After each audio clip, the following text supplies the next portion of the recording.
being on schedule. Thanks so much, Prof. Evans, for a beautiful talk. Right now, we'll move on to the panel discussion. So I'll introduce our moderator, Dr. Paul Davenport, who's a distinguished professor at the University of Florida in the US and a world-renowned expert in respiratory neurophysiology. Dr. Davenport's pioneering research has shaped our understanding of how the brain perceives and regulates breathing with important clinical impacts. Beyond his scientific achievements, he is a dedicated mentor and educator, and we are honored to have him today to guide the panel discussion. Thank you very much, Felix. It is actually my honor to introduce this topic of bridging disciplines and research from neuromechanisms to clinical care, and being able to turn this over to three rising stars, or almost established stars, in our field. And we're looking forward to hearing how they evolved into understanding dyspnea and how they're helping us to advance our understanding. And so it is my great pleasure to introduce our three panelists. First of all, I'd like to introduce Ana Philippa Machado. Philippa is a physiotherapist and clinical researcher at the Faculty of Medicine, University of Porto, Portugal. She received her PhD in rehabilitation sciences and physiotherapy from a joint program at the University of, sorry, Philip, I may mispronounce this, Aveiro in Portugal and Hasselt University in Belgium. She has experience in respiratory care, and it's really great to get the physiotherapists actively involved in our rehabilitation of dyspnea and breathlessness. Her focus has been on non-pharmacological interventions and how to manage individuals with chronic disease. Her research program is centered on perceptual trajectories of dyspnea and other patient-related outcomes across the disease and acute exacerbations. Her work integrates clinical practice and with scientific inquiry, and particularly with emphasis on understanding how dyspnea, physical function, and quality of life can affect the stability and how breathlessness is going to modulate that. She has extended her work into the assessment of management of symptoms such as chronic cough, interstitial lung disease. She is a strong proponent of evidence-based care and knowledge translation, and her work continues to bridge our gap between research and real-world practice. Second panelist I would like to introduce is Anna Hudson. She's a senior research fellow at Flinders University in Australia and an adjunct lecturer at the University of New South Wales in Sydney. She has an affiliate appointment at the Neuroscience Research in Australia. Anna is a respiratory physiologist, neurophysiologist, also internationally recognized for her contributions in understanding neurocontrol of breathing and the mechanisms underlying breathlessness. She got her PhD in 2010 in the Neuroscience Research Australia in the University of New South Wales in Sydney, followed by a postdoctoral fellowship in the Hôpital Pitié-Salpêtrière in Paris, and now based in Flinders Health and Medical Research Institute in Sleep Health. Dr. Hudson leads the physiology of sleep and breathing theme. Her research has been on respiratory physiology and pathophysiology across lifespan. As getting more and more senior, I'm happy that she's studying aging and the context where dyspnea is a prominent debilitating symptom. Her multimodal approach integrates EMGs and quality of respiratory muscle activity, electroencephalography, and probing cortical processing and perception, and ultrasound imaging to assess respiratory muscle mechanics. Our third panelist is Devin Phillips. Devin Phillips is an assistant professor of applied cardiorespiratory physiology in the School of Kinesiology and Health Sciences at York University in Canada. He also holds an adjunct appointment at the Department of Medicine at Queen's University. Devin has earned his Master of Science in Exercise Physiology and his PhD in Pulmonary Physiology from the University of Alberta. He is a certified clinical exercise physiologist with extensive experience in both basic and clinical research settings. He did his postdoctoral fellowship at Queen's University with Dennis O'Donnell, and his research program is focused on the physiological mechanisms of exertional dyspnea in individuals with cardiopulmonary disease. His work integrates ventilatory and cardiovascular responses, neuromechanical function, symptom perception, and clinical translation. Devin also evaluates novel therapeutic interventions that may be used in conjunction with exercise training to reduce symptoms, improve physiological function, and enhance quality of life in individuals with cardiorespiratory disease. Our first element of this symposium is to have our panelists go through and provide an initial statement, a review of their research focus and their career pathway. And I'm going to start with, if it's okay, I'll start with Anna Hudson. And Anna, I'm going to give you a few minutes to go ahead and go over that, and then we'll move on to Philippa and then to Devin. Okay. So Anna, you're up. Thanks. Can you all hear me? Yes. Yeah, great. So yes, as Dr. Davenport said, I've had a career that's taken me starting in Sydney and over to Paris and then back here in Adelaide. And my interest in breathlessness has come from a motor control kind of origin, where I learned about EMG recordings, and then in Paris with learning about electroencephalography to look at how the brain is, or the control of breathing is changing. I obviously started to then expand my research into thinking about the brain more and not just the muscles. And then we've done some work in healthy aging and chronic obstructive pulmonary disease, and touching on, how neuroprocessing of loads is changing in these populations and how they're perceiving loads. And recently I'm thinking more and more about the role of the brain and the central nervous system, as well as the respiratory system.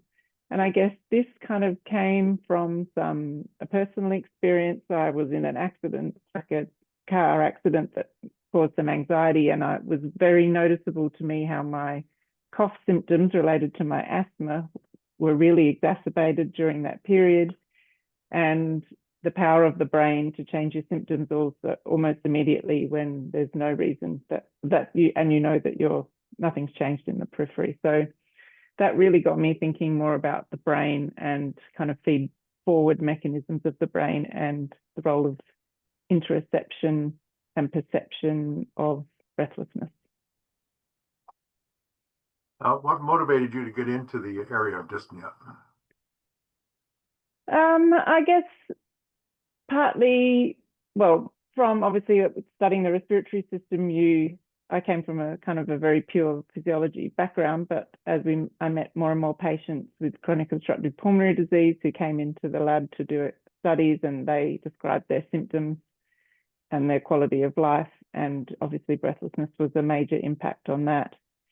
And also just thinking about the big problems in my field, which was a question posed by a colleague in a completely different area, and the answer I gave was breathlessness. So now I've started to really think about it more and more, and developing a whole research program related to that, as well as continuing the more respiratory motor control aspects of my work.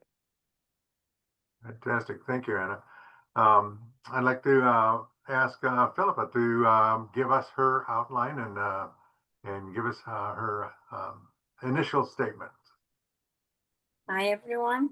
Thank you for the introduction and for having me. Well, I have to say I really liked the beginning of Rachel's presentation because it was really the patients that made me focus on dyspnea. I remember even in the bachelor with the internships, being in contact with these patients and seeing how much they suffer with dyspnea and their families also, and the impact. It was really what brought me to the field. So even during the bachelor, I already knew this was going to be my focus, this type of patients. And then it was just a matter of trying to continue as much as possible in this path. So then it was really looking into every internship, then a master and PhD, always with the same focus, let's say. And then my focus has been mostly pulmonary rehabilitation because, of course, I'm a physiotherapist, so very much on the clinical part, and also a bit of mixed methods research, so including also the qualitative part with interviews and trying to understand from the patient perspective how dyspnea impacts their lives, because it's much more than a symptom. It really impacts their daily lives, activities of daily living, family dynamics, everything contributes. And also because of that, I kind of decided to do a 1-year postdoc on behavior science, trying to understand a bit how we can better change their behavior and better cope with their emotions and their fear and all and the anxiety and everything that is related to dyspnea. Because yeah, we have seen before, it's not just the symptom, and sometimes we can't understand what is happening. Sometimes it's just their anxiety that triggers the symptom and not something physical, let's say. So I would say that has been mainly my focus, trying to understand it from the patient perspective and trying to see with pulmonary rehabilitation and different components, how can we better manage this? Have you found it challenging to engage more physiotherapy into the management of dyspnea? I actually, for me, I think it was not that big of a challenge to have them on board with me. I think sometimes it's a bigger challenge to manage them with the family around, because I often treat them at home. And let's say it's sometimes a challenging when you are managing the patients and then the family comes and disturbs the session again. And that's why I thought it was so important to be able to cope with both of them and the impact of dyspnea in both of them, because then you are managing the patient, but the family comes with something else and it disturbs again. And then the family also panics a bit by seeing the patient so short of breath, and they make the patient more anxious. And then we just have a cycle that makes everything worse. So that was more difficult to manage everyone in the session, let's say, than the patient itself. Yeah, fantastic. Thank you, Philippa. Devin, well, you get to give us the wow finish on this section, if you will, please. All right. Well, thank you, everybody. Thank you for tuning in. Yeah, very excited to be part of this. So yeah, I'll just kind of give a brief overview of kind of my interest in dyspnea science and where we're going. So yeah, I initially got into respiratory physiology with not so much a focus in dyspnea. I more wanted to understand how the respiratory system works during exercise. And I pursued that during my graduate school training. But during my PhD, I did a study where we were doing exercise tolerance assessments in patients with COPD. And we actually had a patient come and sit on the bike, and they were extremely dyspneic at rest and throughout the test. And I was so focused on their cardiac output response, their blood pressure, all of this business. But then when I actually saw them with this severe symptom of breathlessness, I thought to myself, like, this is really what we need to treat. Whether or not their cardiac output goes up 0.2 liters or not per minute, I mean, it's important physiologically, but the symptom. So actually having that firsthand experience, not in a clinical setting, but in a clinical research setting, was really kind of when I shifted my focus from integrative physiology to really treating the symptom and the variability that it poses. And I think we'll talk about that throughout this session. Yeah. That's fantastic, Devin. One of the things that strikes me is that when people want to exercise, what makes us stop? And you get this urge to stop exercising, and how do you vision that this interoceptive process engages in this urge to stop exercising? Yeah, that's a great question. I mean, the easy answer is to say that people just stop because they're at symptom limiting breathlessness or leg discomfort. But I think there's also this process of they're anticipating the incoming dyspnea too. So maybe they'll stop because they don't want to experience this past experience of severe breathlessness. So I think that's a major role in it. Sometimes it makes it hard to interpret some of these responses, but I think we do the best we can to take the neurophysiology, the cardiopulmonary physiology to help explain at least some of this variability. But yeah, absolutely. It's a great question. Yeah, we certainly have a highly integrated system that we're studying, and I always remind my colleagues we breathe with our brain and not just with our lungs. Our next process that we're going to go through, and then we'll have some questions after that, is what are some of the gaps and pressing issues that you see in dyspnea science, and where do you think we're going to be going in this research? And I'm going to reverse the order and have Devin start us. Right, perfect.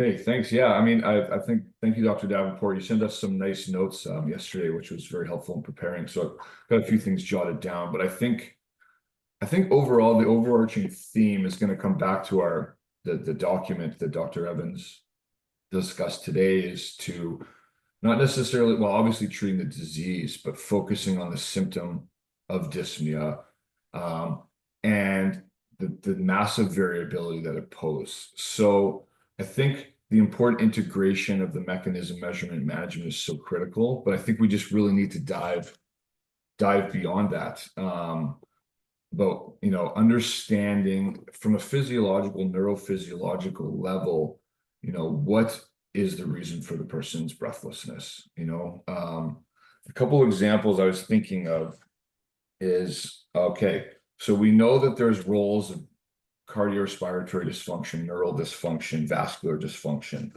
For example, if you give somebody with a patient with COPD an inhaled bronchodilator, you'll decrease the lung volume, you'll decrease the mechanical load on the system, and you'll have an associated reduction in breathlessness intensity. But if you look at this data and you compare it to a healthy control group, does it normalize their dyspnea response if you're using a Borg CR10 scale? Not necessarily. So I think understanding all of the complex roles of dyspnea beyond just specific systems is what's really going to kind of move the field forward. And I think that's a big opportunity for us as researchers, is to look at this more integrated approach. You know, some of the stuff that I've been focusing, some of the work that I've been focusing on is the complex interactions between the respiratory system and the cardiovascular system, so, or cardiopulmonary interactions. You know, so if you treat, for example, the pulmonary vasculature, does it have beneficial effects on dyspnea? And, you know, we're seeing some evidence of this, but again, it's actually posing more questions because we're seeing high variability in it, right? You know, we have some really strong responders. Well, you know, a good pocket of individuals actually have no response. So, you know, while we've learned some things, we've actually, you know, more questions have come from these findings. And I think that's good though, because ultimately we're looking to determine maybe, I don't know if this is the right word, but if we can find dyspnea phenotypes or endotypes that we can have targeted treatments, I think that is the great challenge, but also a great way to move the field forward. Maybe I'll stop there to allow for my colleagues to add in some thoughts. Super. Thank you very much, Devin. Philippa, can you share us where your vision is going to take us? Yeah, one of the points was really what Devin was already saying, and I also like to see it in the statement that we are going for this wider approach of all the possible treatments. And I think we really need to figure out some kind of algorithm that help us. We have a patient, we assess this patient, and based on what we find, we know this patient will be good with just a bronchodilator, it's just that. But for another is maybe PR, for another maybe we need like a psychology component, for another we need a big intervention from occupational therapists. I don't know. I think that's our main challenge, because with some patients indeed what we are doing, it's enough. But for most of them, we are never sure which is the best approach. And I think one of the problems is also that we have no discussions that dyspnea is a core assessment, but we didn't agree on how to assess it. And that's another part that we have seen in the statement, because if we don't agree on the assessment, when we want to pull all the evidence together, we have a problem to figure out what is being more effective. So I think, of course, we need a comprehensive assessment of dyspnea, but maybe we need to agree on one or two measurements that are simple to take, just for this effectiveness assessment throughout studies. And then, of course, we can go a bit more in depth, depending on the type of patients we are having. And I think those two things, like agreeing on how to assess, so we can then pull the evidence and for sure figure out how to screen and decide on the best approaches for each patient. So go to the one size doesn't fit all approach with dyspnea, I think is the main thing. Excellent. Thank you. Anna. So thank you. Obviously, two speakers before me have touched on really important aspects. And my research is focused, I guess, more on the mechanisms of dyspnea. And so I guess, and also then trying to understand the mechanisms to then improve management. And as I touched on before, thinking about, the more holistic person and the brain as well as the respiratory system, which I think would obviously then help with treatable traits if you can if you understand why people or certain people are dyspneic and then try and target those traits. So another problem, I guess, or challenge for the field might, and it's for all aspects of medicine, but in Australia at least, the hospitals are at capacity, and so I guess we need to think about ways to keep people out of hospital and maybe treat their breathlessness in the home, and also test people who are too breathless to leave their homes. A lot of the studies we do rely on people being happy to come to the laboratory, so you can only test the mechanisms in those people who get there.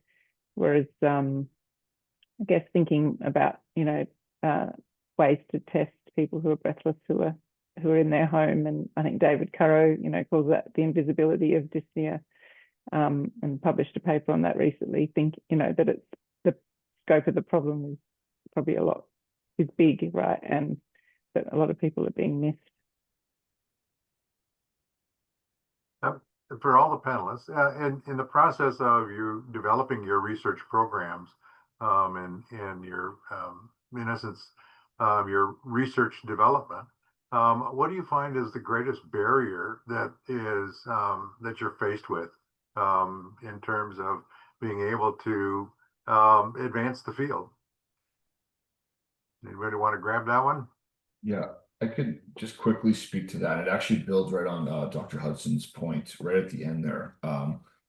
It's not a bias, but in like the work that we see, like it's clinical voluntary research. So folks are driving, taking the bus into the lab to take part in these studies to understand mechanisms of breathlessness. And to Anna's point really nicely is that, some folks that have severe disabling, crippling breathlessness, we may not be studying them because of the difficulties with, getting to whatever location it is. So I think sometimes some of the more severe but clinically stable patients that are at home living their life, sometimes the access for that has been really challenging. I know during my PhD with Dr. Stickland in Alberta, we tried as much as we could to try and bring these individuals in. We'd actually, pay for a taxi. We'd have specific like senior care transportation units to get them, so they don't have to walk from the parking lot. Because a walk from the parking lot with somebody with severe breathlessness that's a huge burden, right? So I think that's been a challenge, especially at the laboratory level of understanding mechanisms. If I can add, actually working with patients on the home-based setting, on the center setting, I also struggle with the same, but on the home-based setting, we passed that. Of course, I got it was exacerbation time. So of course they were very symptomatic, and I indeed had some patients that were not able to leave home because they lived on the 3rd floor, no elevator. So they would just throw me the key through the window so I could just climb up, for example. And then I could get those patients, but then I struggle with, of course, the home setting where we don't have space nor fancy equipment for the nicer assessments we would like to do. And also with some doctors that were maybe not so much aware of the importance of actually studying these patients. So they wouldn't want to refer these more severe and unstable patients to studies. And even patients that often were not maybe aware maybe it's the word, of the importance of actually doing these studies, because they feel like they suffer with this. It's not going to get better. It's the end of the line for them. So they just don't want to do anything. And we need to be able to talk with them in a way that we can show them the importance of studying them, also to help the others in the future. But actually, the doctors that didn't want to refer patients that were more severe were actually the main challenge in this case, and of course, the home difficulties. Just to touch on that, today we were having a discussion at work around trying to, the generalizability of clinical trial data to the rest of the population and this is exactly the problem, right? You study such a select kind of group in studies that are referred, can make all the appointments, are well enough to do it, but then, yeah, you need to know that that's going to be the same, or your intervention or whatever will have the same result for the entire population. And there are statistical methods to adjust for that, but it's something to keep in mind, I guess. Absolutely. Are there any questions from the audience?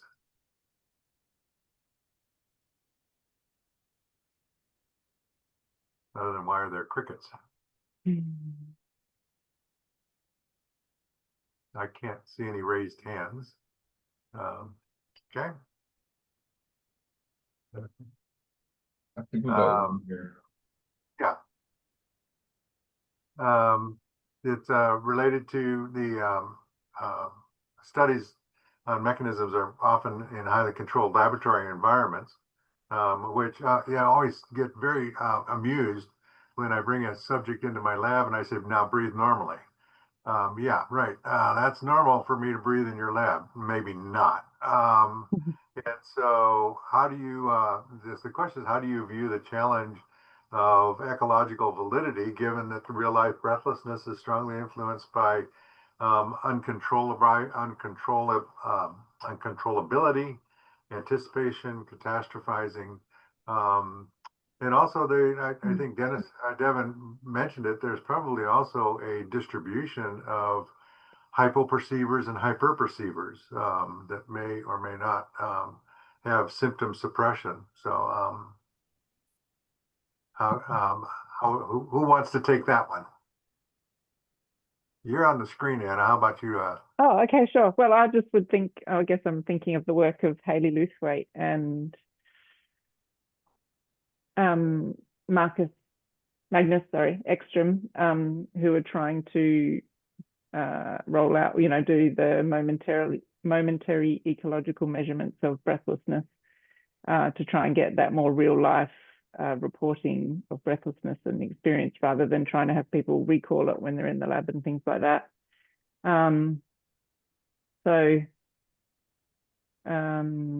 Yeah, I guess in some ways, patients might feel safe in the lab, but also it's a very kind of odd place for some people. I've had patients who come in and have been awful, like the whole experiment, and then the second the experiment was over, this lady was like a whole different person, like, because she finally relaxed because her anxiety just dropped. So I think it can go both ways. Yeah. Any other comments? Sure.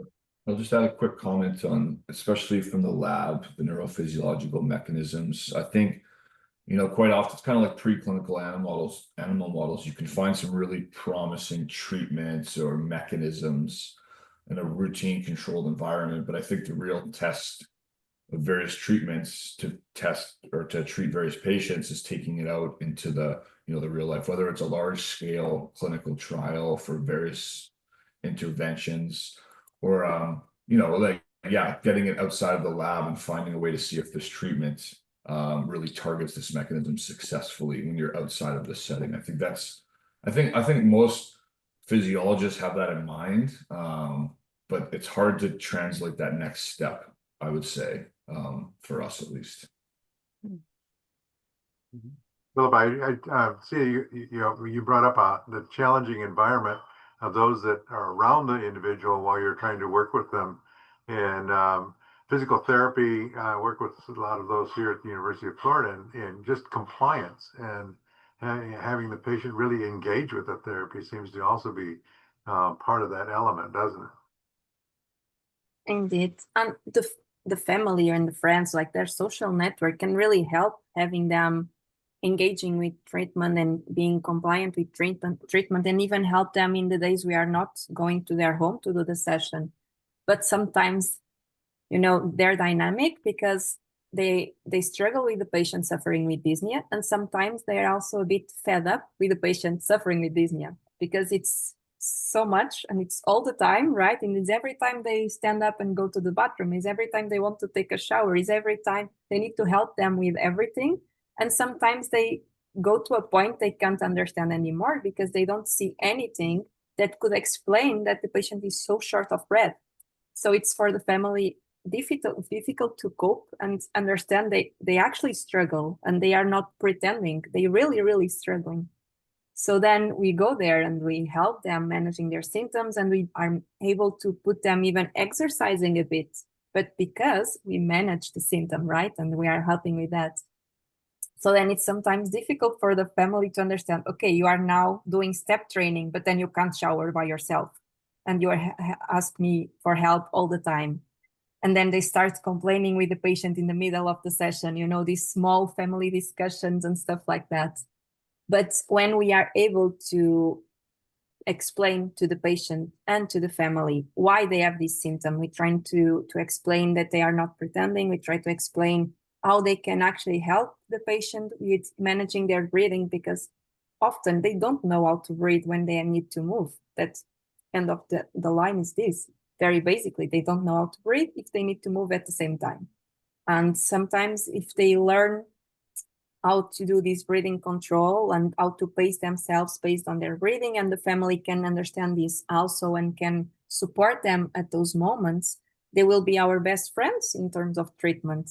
But we need to go over this first barrier that they just don't understand what is going on. Yeah, thank you. All three of you are working in an institution. And sometimes institutions have expectations, and that question was posed as to, nobody's mentioned funding, and there's two types of funding. One type of funding is funding for patient care. The other type of funding is funding for research. Are you finding that a challenge to as your career tries to develop in the area? Completely. In vertical, funding is almost none. And these patients, so we have a national health system, and almost everything is through the national health system. People can pay for a private insurance, but those insurance don't cover for these chronic respiratory diseases. So either patients get access in the national health system, which for us is less than 0.5% of the patients that would deserve it, or they need to be rich to pay for it privately because insurance won't cover. So it's a struggle from the patient side and also from the research side, yeah. I can speak from the research side as well. So I have a research-only position at my university, and so rely on bringing in grant income to pay myself and support projects, and it is very tough. So without the support of colleagues, and you know, helping with funds while I attempt to get the next grant, etc., I think that yeah, it would be impossible to continue with this work. So yeah, I know funding's tight everywhere, so just trying my best.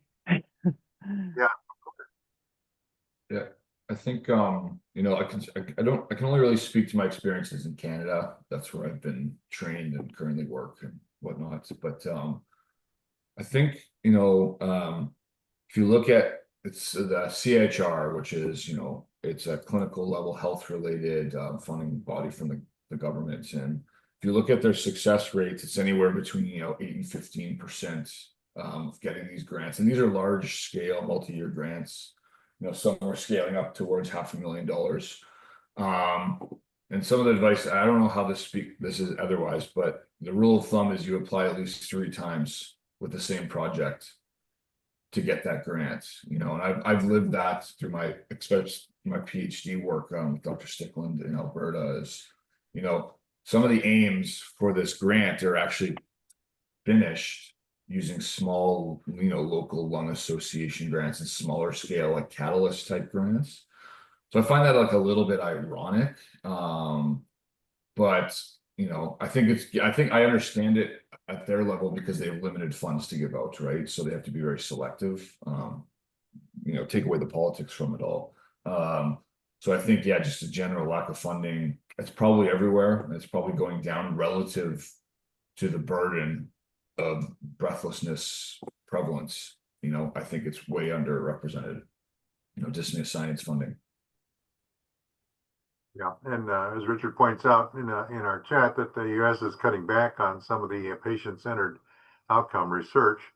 I would ask you, from your perspective as evolving careers, what can a group like the Dyspnea Society or the people who are engaged in this, how can they assist you in terms of what do you need to help you kind of fill in some of those gaps? Because sooner or later, you're going to be the senior people that are going to be having to guide the next generation. Trust me, I thought I would never be there, and so my 16-year-old brain is still trying to catch up with my 70-year-old body. But so, what are some of the ways that you sense that maybe those that have walked this path before can help?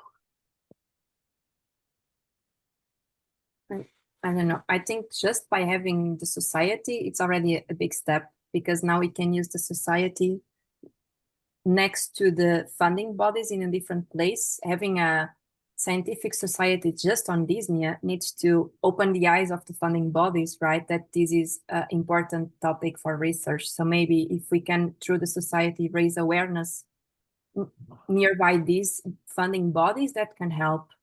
And I think then it depends, of course, if there would be some small grants for early careers, things like that. Of course, that's also something that would be very helpful. I don't know. Mm-hmm. Yeah, I agree that, I was going to say that small grants, if you can use to get pilot data to then build a bigger proposal on which, as Dr. Phillips said, it's kind of what you have to do. You can't, you can't really submit a grant.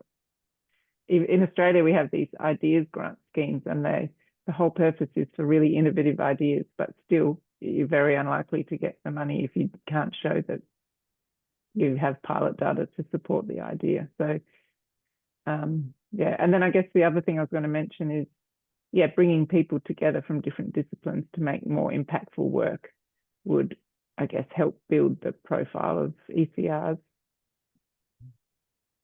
Okay. I think Perfect. just quickly, can I just add one comment? Just being involved with this dyspnea statement that the Dyspnea Society is supporting. Like for me as an early career researcher, really focused on cardiorespiratory physiology. It's been, I'm not sure eye-opening is the right experience, but it's been really fruitful for understanding the different approaches to studying dyspnea science. And I think this is it's so exciting moving forward, having this interdisciplinary approach, just to build on my colleagues' statements. So yeah, I'll stop there though. Yeah, and one of the comments is assessment tools, and maybe engaging and making us more aware of the different assessment tools that people are using, and how can we apply those to our discipline, because cross-discipline team science is really one of the fundamentals that advances research, isn't it? Sure. Okay, the next, if there are any other comments you want to make on that part, Felix gave us an outline, and one of the things that I think becomes very helpful, and the next topic that I would like you to engage in is, it's your turn to start recruiting the next generation. And so part of that process is just, I hope I'm putting all kinds of pressure on you. So it's one of the things that I'd like you to each discuss is what is the role of mentorship, both your mentorship and mentorship for you, and interdisciplinary research and engaging the next generation for coming into realizing that dyspnea is a massive problem and something very much worth their time. You want to start us, Anna? Sure. So I guess I'll start with my mentors, which began with my honours and PhD supervisors, Simon Gandevia and Jane Butler.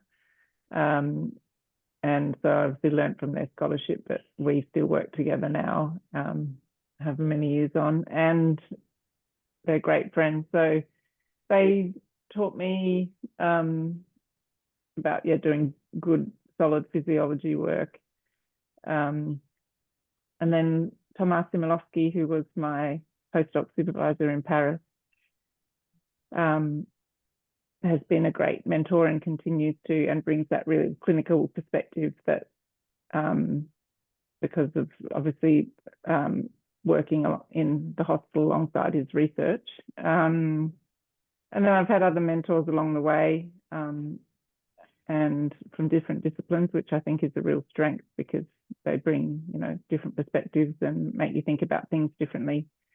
So even recently, Murray Williams from the University of South Australia, we've started thinking about dyspnea things together. Obviously, she's a major expert in the field, but I've just really appreciated her different perspective from my very kind of physiology-based background. And so what else would you like me to comment on now? Sorry. And students and the young people that want to enter into our field. How are you seeing engaging the next generation? Yeah, so there's a new PhD student that started this year in my lab who's doing a project on breathlessness in people with COPD and interoception and sleep. And she also brings a different perspective. She trained as has a degree in psychology and honours in psychology. So I think she comes with a real interest in wanting to know how the brain works. And so I guess I'm just trying to expand, her world into the world of respiratory and try and support her to, just try and talk to as many people as she can and get all the experience she can now. She's actually speaking tomorrow in one of the sessions. So I guess you kind of just collect mentors along the way. Some are not intentional kind of decisions, but you obviously are drawn to people. And I guess the same thing happens when people come to you. They don't have to be your student or work for you, etc. To be, for you to be able to help them with things or teach them things. Philippa? Yeah, I think maybe starting from the end for the next generation, I think the way we can convince them, if they are not convinced by just the raw data, the numbers that we can find up to 92% of patients with COPD with dyspnea and stuff like that, what we normally do during the bachelor is exposing them to patients. So of course we have a class about dyspnea and then dyspnea assessment and then dyspnea management. But then we ask some patients from our clinic and invite them for the class, because I think it's different to try to explain this symptom and something very abstract for the students. They probably never saw someone really struggling with shortness of breath. Then we show them the patients and maybe we do a walk test with the patient if it's a patient that doesn't suffer so much with dyspnea when resting, and then they see it. And I think that helps. And then the best we can do is really just exposing them and try to show them how important it is and the difference we can do. But I'm more from the healthcare professional part, right? So it's easier because we see it. And then I think, I was also very lucky with my supervisors. I got supervisors that were also very patient-centered minded in terms of research.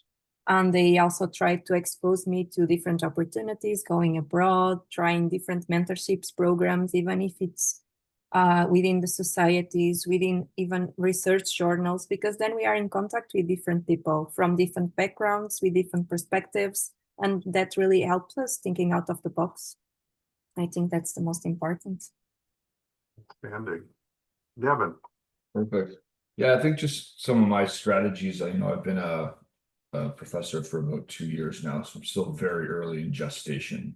I think for me, I'm really excited about the work I do, and I just try and like get people excited. And if it's something that they can latch onto, that's great. And so far it's been okay, pretty good.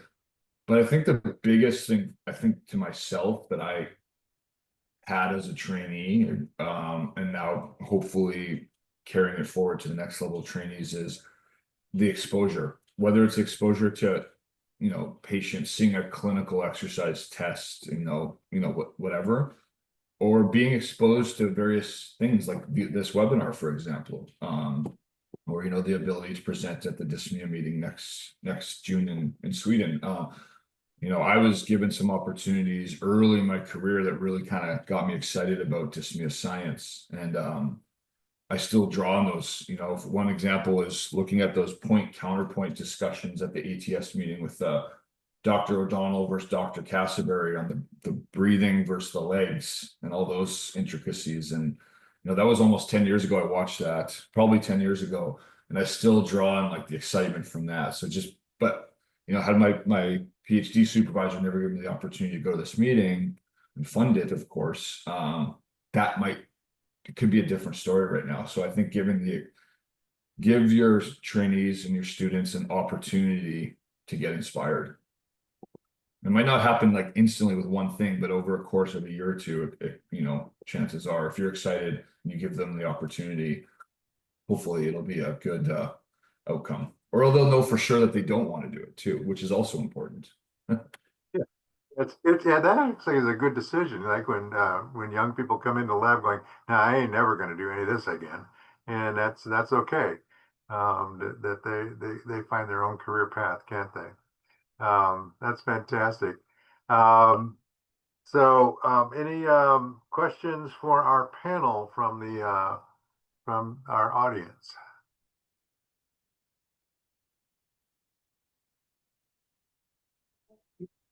Andrew. So just a quick comment from the society side of things, as the panelists all mentioned, commented on what the society could do. We obviously have the same funding issues as everybody else. Funding just got a lot tighter. So we're competing with much bigger organizations. So if you paid $35 to attend this webinar, thank you, because it will be going towards the funding for seed grants, which we've developed and will be circulated in the fall as we open the open application process for that.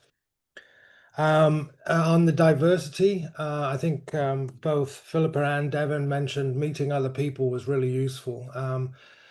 We first met in 2005, and we had a group of people who were nearly, I think, exclusively physicians or respiratory scientists, with a handful of nurses.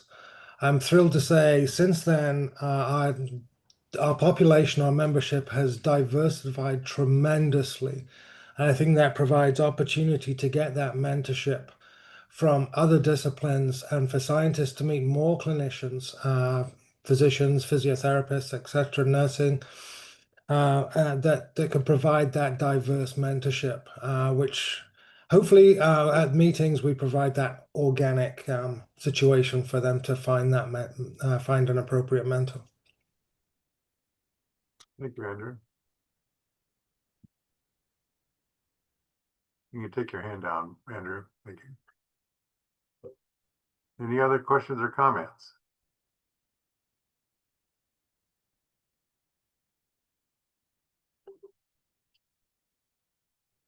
One of the things that I've seen that is one of the big barriers to funding is often reviewers that are not experienced in the area of dyspnea and breathlessness will often not want to fund grants that are studies of symptoms, and educating our scientific community broadly that breathlessness and dyspnea is more than just a symptom. It is a debilitating condition that patients can have absolutely life-threatening consequences because they stop exercising, they become homebound, and a lot of that is because they're not rehabilitating their respiratory system in a way that is going to relieve that system that is the barrier, which is breathlessness.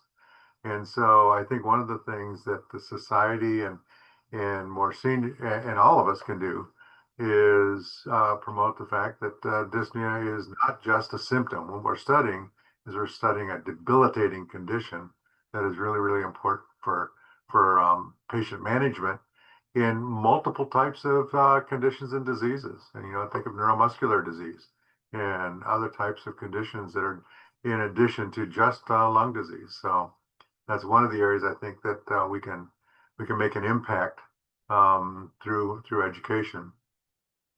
Hey, Paul. Yeah, Paul, sir. sorry to interrupt. There's a few questions, arms raised. I'm not sure if we want to address those now or. Sure, go ahead. About that. Maybe Dr. Musavi, saw your hand Hi. first. Hi. I just wanted to follow on from Andrew's comment. From my own experience and for the early researchers in the field, what really benefited me was having both mentorship from a scientist as well as from a clinician. So you really need that clinical input to get you the access to the patients, as well as to give you that link between the theory and the practice. And the other aspect to that is the multidisciplinary aspect, which has been mentioned, that you do need for a topic like breathlessness, you need that multidisciplinary input from psychologists and from the people at the bedside and so on. I just wanted to add that comment. Fantastic. Thank you, Shakib. I can't see I can't see the hand up, so someone's going to have to help me with who has their hand raised. More than happy to have. iPad 2021 is next. Okay. Dr. iPad. That must be me. This is Bob Banzette. Hi, Bob. A continuing problem for us, which surprises me that it continues, is convincing physiologists and physicians and nurses that you can measure what somebody feels. Psychologists have been doing it, experimental psychologists have been doing it for 100 years or something like that. But because physiologists, physicians, nurses are often ignorant of psychological methodology, they don't understand that you can make objective measurements of patient reports. Yes, there is a subjective component to what the patient says, and as Anna said, it can be affected by circumstance, but you can do it, and it just drives me nuts that people ignore what we know. I mean, what we know about vision or hearing or whatnot is all based on subject reports, and nobody questions that. But when it comes to internal sensations, they do question it. Thanks, Bob. It's true. Like when you go to get your eyes checked, like the ophthalmologist just says, "Is this clearer or this clearer?" And you just tell them which one, and then that guides your prescription. So it's true that other fields rely on self-report, and it seems to be fine. Absolutely. I think it also builds Dr. Jensen's question about the tools. For example, the MRC relies on recall, but if somebody doesn't exercise to avoid dyspnea, does the physician see them as breathless or not? Yet they're still seeking clinical care. I don't know, Dr. Jensen, Dennis, if you want to comment on that. I don't know if people, oh, you can hear me. Yeah, Hi, everybody, and thanks for this session. Very interesting and important. Certainly, assessment tools are necessary, but don't we? I guess I'm going to raise an inflammatory comment. Don't we have enough? Like, we've got many different questionnaires. We keep adding, and I feel like we're in an environment of breathlessness science where, because it is multidisciplinary, multifactorial, and everybody looks at it differently, everybody thinks that there's a better tool to assess. But in the end, it's like, I remember Nashwan Berkey in Maine at one of the Dyspnea meetings that just said, it's breathlessness, it's how people feel. And certainly from a research perspective, there's the affect and the intensity and the qualities, but people just feel bad. And so, and their breathlessness is bad. And so there's like, are we making things more complicated by adding more tools and adding more terminology and adding more semantics? Like, do we need to simplify things a little bit and figure out what is the root cause of shortness of breath when we assess it? Is it physical activity influenced, for example, by anxiety and depression and socioeconomic factors? And like, how do we certainly can't do cardiopulmonary exercise testing in everybody, but certainly the MRC doesn't work, So I guess I'm just trying to say is adding more tools to an already saturated environment the best thing that we need? Or do we need to figure out what's the commonality of this symptom? What's the provoking trigger of this symptom in the majority of people? Most people are not breathless at rest, yet we ask people to rate breathlessness at rest in the clinic. So I guess I'm just trying to struggle with this idea. Is like, we always think that more is better, but I'm not convinced anymore that more is better. I think the more layers of complexity we add onto this symptom, the harder it's going to be to actually get to an effective assessment tool. And I wonder what the committee members feel about that at their stages of their career. Thank you, Dennis. That's a great question. Who's going to tackle that one? Maybe I can start. I don't think we need more measurements. I think we need to agree on how we are going to do things so we can compile evidence. So I think we can do something. We have a board, we have MMRC, which are very basic and take less than 1 minute and are not enough to explain patients' breathlessness, but are maybe if we start with our normal patient interview, we will be already able to realize just from the interview, the normal questions we have to do discussing with the patient, if they are shortness of breath, and if so, when normally it happens. And of course, if they are with an exacerbation, it is happening even at rest, but probably in the stable phase of their chronic disease is mostly while trying to do something, and trying to do something probably is not walking. Maybe it's like, if we look into the London chest activities of daily living, it's the ADLs, it's showering, getting dressed, stuff like that. So I think then based on that, we can decide on the best tool in that particular case, because we have enough. We have some covering activities of daily living. We have the breathlessness catastrophizing if we think it's more of a, let's say, emotional component to it. So I don't think we need more. We need to know what we need to use for these different patients. I don't know if I understood. And I think just to build on it, I think Doctors Banzet and Jensen, at the level of the clinical researcher, we have really great validated tools. We know how to measure dyspnea, but I think it's the translation to the physician working, not in a big center or whatnot. I think it's the translation is the tough part. And maybe like as Dennis said, the market's so saturated, they don't actually know how to properly identify breathlessness. I think, Yes, thank you, Devin. Yeah. I think, correct me if I'm wrong, Felix, that we are approaching the time limit for this session.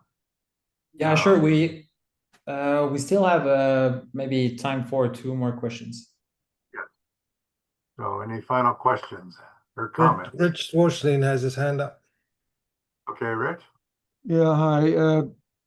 I want to just make a comment from the standpoint of a clinician who's working with trainees and medical students a lot. And one of the problems I see going forward links a little bit to artificial intelligence and the way that our students and residents are viewing patient care.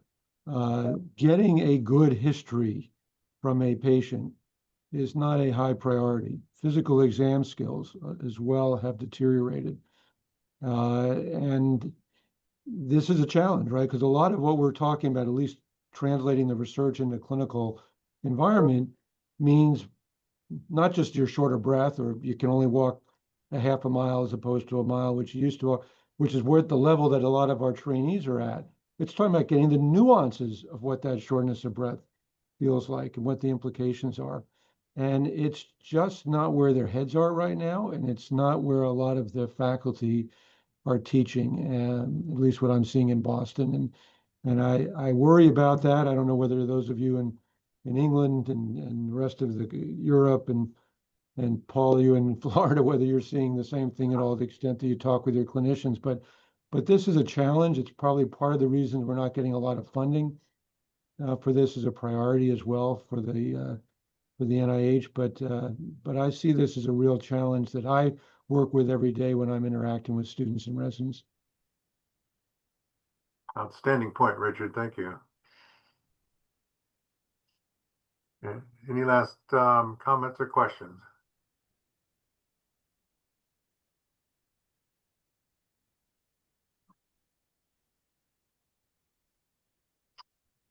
Hearing none, I will bring this. Yes.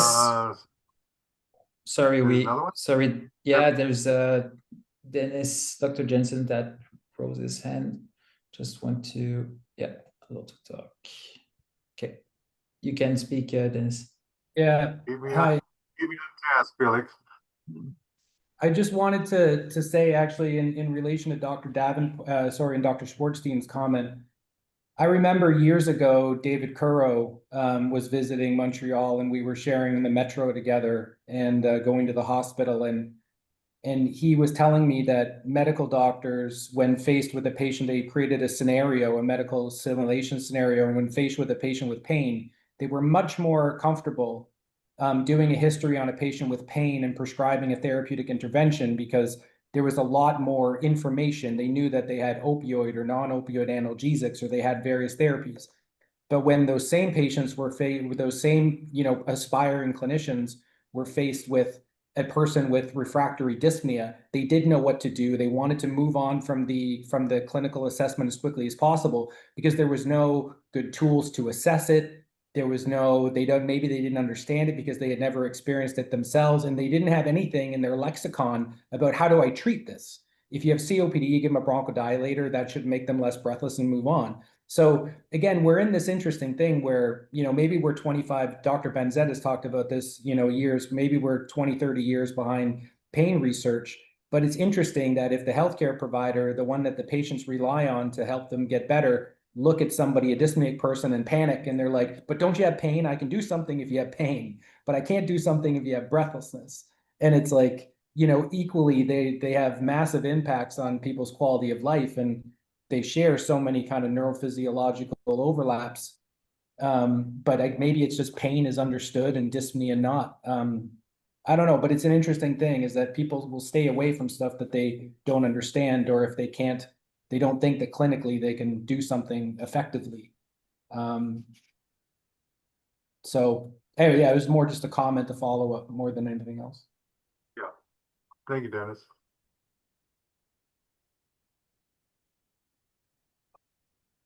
So yeah, I think we are done with this session. I think Paul, Dr. Davenport, would you like to have a few words to end up? Yeah. I would like to thank our panelists, Dr. Phillips and Dr. Hudson and Dr. Machado there. As I will be retiring in November, I'm very happy to see that this next generation of outstanding rising stars are going to be able to carry the field forward. And so I would like to thank them very much for their participation and wish them a very, very happy career. Thank you very much for what you've been able to share. And with that, I will sign off.